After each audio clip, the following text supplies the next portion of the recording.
पूरी कॉलोनी की गलियों में सड़क पर खूबसूरत टाइल्स बिछाने का काम चल रहा था। आज चंदन की गली का नंबर आ गया था। बाहर मजदूरों की आवाजाही से ही चंदन समझ चुका था। वह नहाकर फैक्ट्री जाने के लिए तैयार हो चुका था। बाहर जाने से पहले उसने अपनी पत्नी सावित्री से कहा, सावित्री, ये बाहर जो मजदूर टाइल्स बिछाने का काम कर रहे हैं, उन्हें दिन में ठंडा पानी दे देना। बाहर गर्मी के साथ साथ धूप भी तेज हो रही है, ऐसे में ठंडा पानी बहुत राहत देता है। सावित्री ने मुंह बनाकर जवाब दिया, हाँ, यही काम रह गया मुझे। पता नहीं कैसे रसोई घर में खड़ी होती हूँ, इस गर्मी में पसीने से भीग जाती हूँ। और तुम्हें शुक्र है पिछले साल एसी लगवा लिया था, वरना इस गर्मी में तो भगवान ही मालिक। वह रसोई घर में सामान समेटते हुए बुदबुदाई। जब वह चंदन को लंच बॉक्स देने लगी तो चंदन ने फिर से कहा, यार, फ्रिज है और हम ठंडा पानी पीने वाले केवल 3 लोग हैं। मैं अब शाम तक ही लौटूंगा और स्वाति दोपहर तक स्कूल से आ जाएगी, इसलिए इनको ठंडा पानी दे देना। इतनी गर्मी में जरा सी ठंडक भी सुकून दे देती है। सावित्री ने कोई जवाब नहीं दिया, बस झूठी हंसी हंसते हुए कहा, आपको देर हो रही है।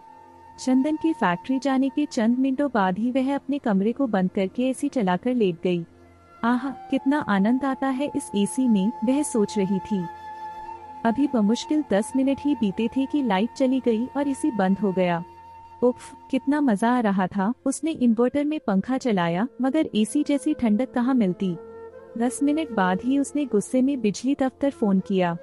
वहाँ से पता चला ब्रेकडाउन चल रहा है और लगभग 3 से 4 घंटे लाइट बंद रहेगी। वह बड़बड़ाते हुए दरवाजा खोलकर बाहर निकल आई तो उसकी नजर गली में काम कर रहे मजदूरों पर गई। लगभग सभी पसीने से लथपथ थे, मगर उनके चेहरे पर कोई शिकन नहीं थी। हंसते मुस्कुराते हुए वे टाइल्स बिछाने में लगे थे। भगवान ने इन्हें क्या शक्ति दी है, मुझ जैसे ऐसे में बाहर निकल जाए तो लू लग जाती है। यही सोचकर सावित्री वापस अंदर आ गई और फिर से बिस्तर पर लेट गई। मगर आज उसे एसी के बिना बहुत गर्मी महसूस हो रही थी।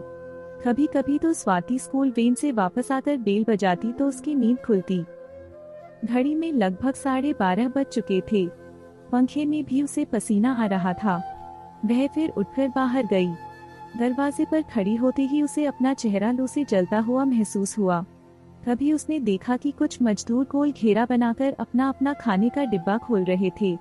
वे कागज में लिपटी सूखी रोटी, प्याज और नमक मिर्च निकालकर खा रहे थे। पीने के लिए पास के नल से गर्म पानी बोतल में भरकर रखा हुआ था। सावित्री को एकदम झटका सा लगा। वह और उसकी बेटी स्वाति कितने नखरे करती हैं जब उनकी मनपसंद सब्जी ना बनी हो। कई बार तो थोड़ा बेस्वाद होने पर, एक दिन पहले की बनी सब्जी होने पर वह सब्जी बाहर तक फेंक देती है। और ये मजदूर केवल प्याज, मिर्च, नमक के साथ और बिना ठंडे पानी के भी खुश हैं। सावित्री बाहर आकर बोली, रुको भैया, मैं आप लोगों के लिए सब्जी लाती हूँ, कहकर फ्रिज में सुबह बनाई सब्जी लाकर उन्हें दे दी। फिर उसे अपने पति चंदन की कही हुई सुबह वाली बात याद आई। सावित्री, ये जो मजदूर बाहर टाइल्स बिछाने का काम कर रहे हैं, इन्हें फ्रिज का ठंडा पानी दे देना।